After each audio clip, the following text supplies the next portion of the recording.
Right, I'm going to ask you to watch a video again on YouTube.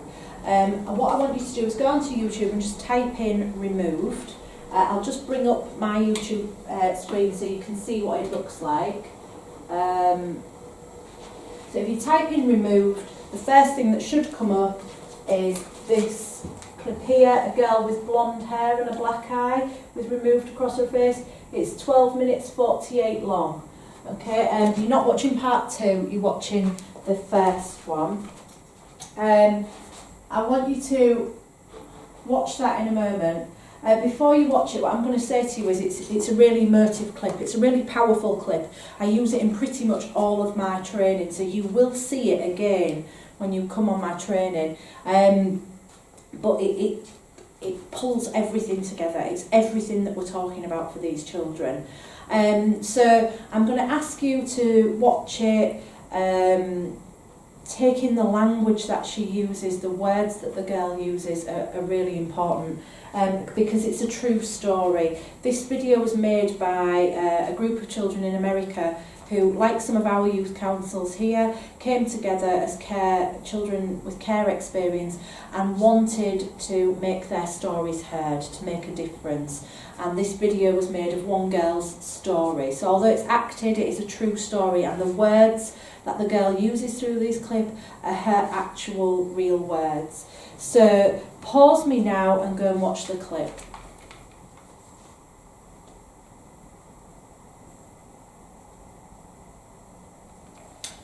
Okay, hopefully you found that as powerful as I do. I've watched that clip a million times over the last few years, and every time I watch it, it gets me. I think it's such a good clip for showing so many different things. It shows the impact that trauma can have, particularly on our ability to trust. And also you saw that girl with her first foster carers, who obviously should not be foster carers. You might get children in your care who haven't had the best placement before you, who've moved around a lot. Couple of things I do want to say is please don't ever move a child using black bin bags. It gives the message to a child that their possessions are rubbish.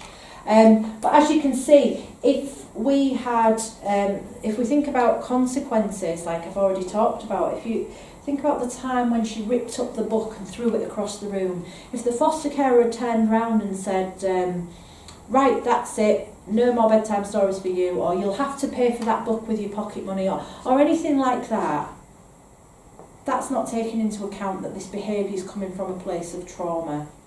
And what the foster carer did was say very little, other than, I'm imagining she said something like, I'm sorry this is difficult for you. When she bought the girl a dress and the girl shouted, I hate you, we saw that was coming from a traumatic memory. But that girl might not be conscious of that. If you said to her, why did you do that? And that's something we say a lot, is why did you do that? She won't have any clue that her brain was triggered by this memory of the dress. So quite often when we say to our children, why did you do that? It puts them on the spot and instantly sends them to a place of shame. So rather than say to the girl, why did you do that? Again, she stayed very, very calm. What I want you to do now is I'm going to ask you to pause me again, and I want you to draw up the internal working model. So like we see on here, there's 3 headings: self, adult, world, and you'll have heard the girl gave you a lot of the answers within the clip. I want you to draw up what you think her internal working model would be, and based on the answers that you get, what behaviours might you expect to see from this child? And then question 3 is, what will she need from you as a carer? Okay, so pause me now.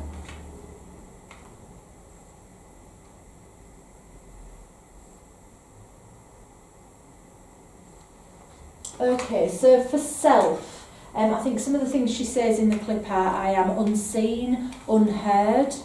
You might say invisible, dirty, helpless. I think she says helpless. Adults are probably going to be scary, untrustworthy, controlling, and the world's probably going to be a very dark, empty place for Zoe. Based on that then, what behaviours might you see from Zoe? Well, like we saw, she was very guarded.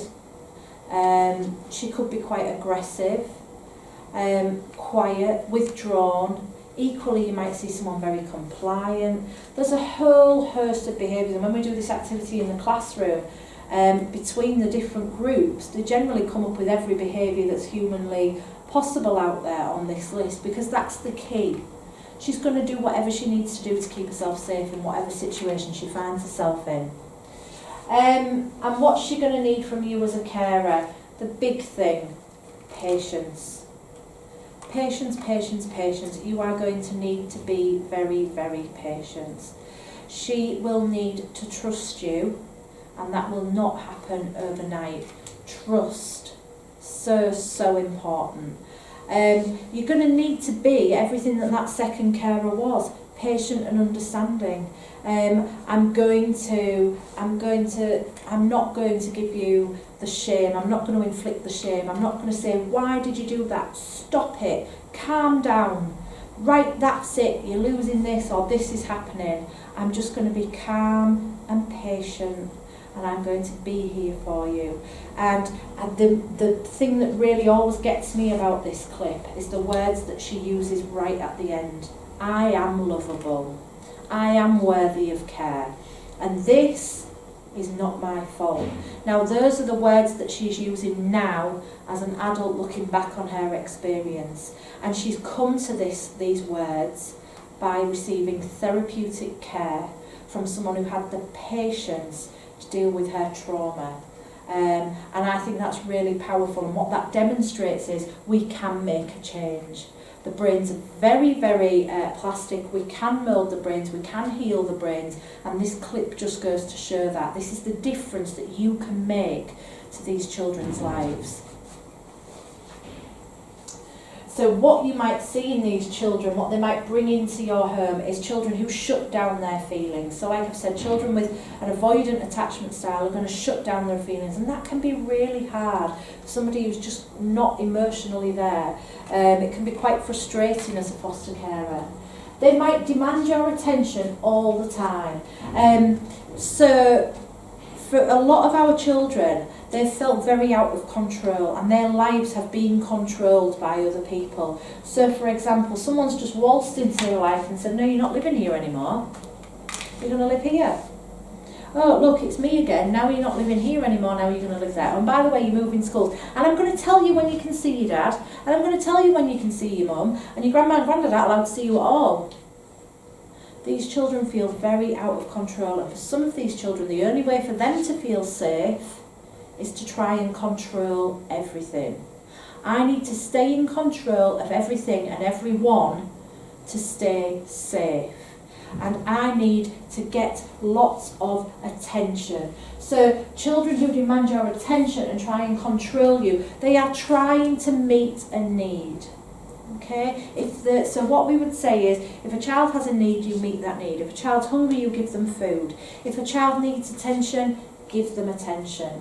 Okay? Please don't cast them aside as, oh, attention seeking. Yeah, what they're doing is saying, I need something, so give it to them. And I always try and reframe attention seeking as well. Reframe it from attention seeking to attachment seeking. It sounds very different and puts a different lens on things when we change it to attachment seeking behaviour. And certainly if they need control, give them some control. So that doesn't mean to say that a child can run the house. What I'm saying is, if you get a child in your care who needs to control things and needs power, give them as much choice as possible.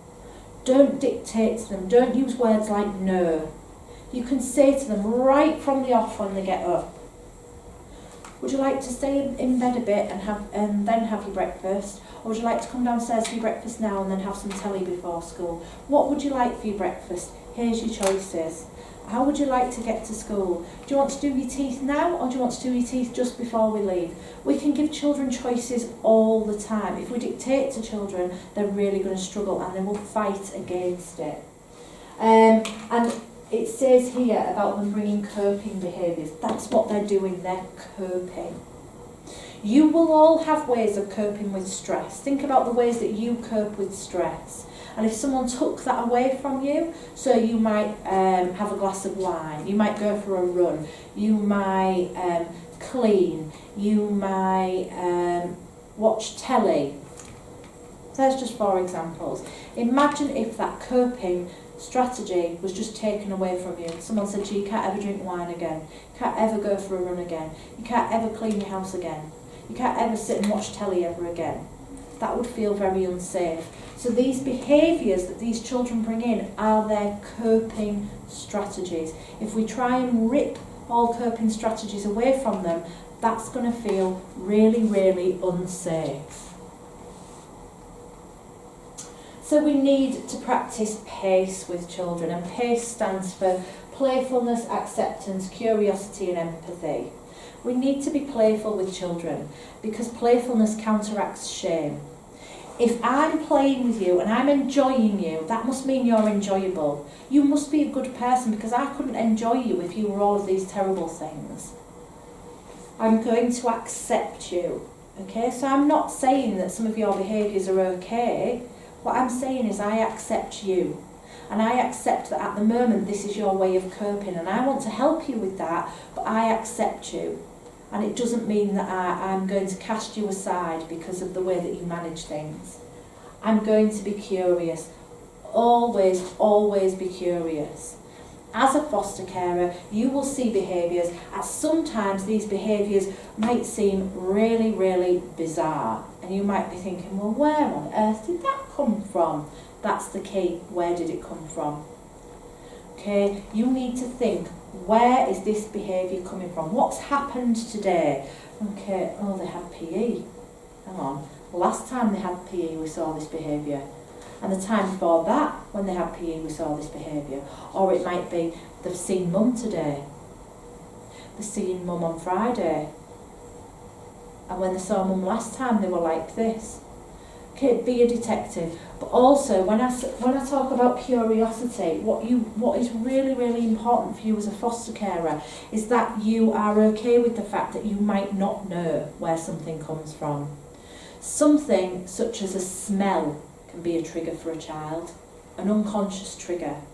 And if you try and grill the child or grill yourself, something like a smell, you're never going to find that out.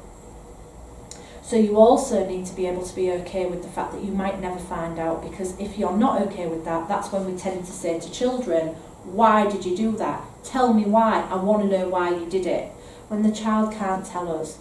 Okay? So the important thing to remind ourselves is, I need to figure out where it's coming from, but if I can't, I know it's coming from somewhere. There must be something that triggered this behaviour.